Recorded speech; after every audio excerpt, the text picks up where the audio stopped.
Swimming পুলত গা ধোৱা আৰু বেলেগৰ মতা পানীত গা ধোৱা কথাটো একেই। যিহেতু এতিয়া গৰম দিন চলি আছে ন, কেইদিনমান পাছত এতিয়া তামাম ৰ'দ দিব। তেতিয়া যোনসকলে সুইমিং পুলত গা ধুই বেছি ভাল পায় তেওঁলোকেতো নিশ্চয় যাব। সেইকাৰণে তেওঁলোকৰ কাৰণে বিশেষকৈ এইটো ভিডিঅ' বনালোঁ। ধৰি ল'লোঁ এটা সুইমিং পুলত 20-30 জন মানুহ আৰামছে গা ধুব পাৰে। এই 20-30 জন মানুহৰ ভিতৰত যদি 10 জনৰ যদি হঠাৎ মুতা লাগে, তেতিয়াহ'লে ইহঁতে জানো বাহিৰত যাই কিনি মুতিবনে? ধৰি ল'লোঁ কিছুমানে হয়তো গৈ কিনি মুতিব পাৰে, আৰু কিছুমানেতো বাহিৰত গৈ কিনি নুমুতিব কেতিয়াও।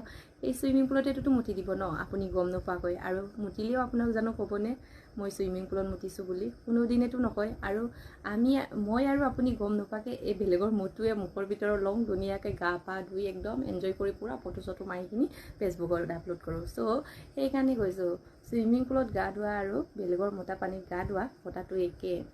আৰু যোনসকলে সুইমিং পুলত গা ধুই কিনি ফটো মাৰি পুৰা ফেচবুক হিলাই দিয়ে ন, পুৰা লেবেল দিয়ে, তেওঁলোকক কৈছোঁ তোমালোকৰ নিচিনা আমি নহয় বেলেগৰ মতা পানীত গা ধোৱা। তো আমি গ'লে আমিও যাব পাৰোঁ সুইমিং পুলত, কিন্তু নাযাওঁ। আমাৰ ঘৰতে ধুনীয়া পানী আছে, বেলেগৰ মতা পানীত কিয় গা ধুম? আমাৰ নিজৰ পৰিষ্কাৰ পানী আছে, নিজৰ ঘৰতে গা ধুম। আমি তোমালোকতছে আমি ভাল হ'লোঁ নহয়নে বাৰু? যোনসকলে সুইমিং পুল ভাল পায় ন, তেওঁলোকে এই ভিডিঅ'টোত কমেণ্ট এটা কৰিব, কথাটো হয়নে নহয়।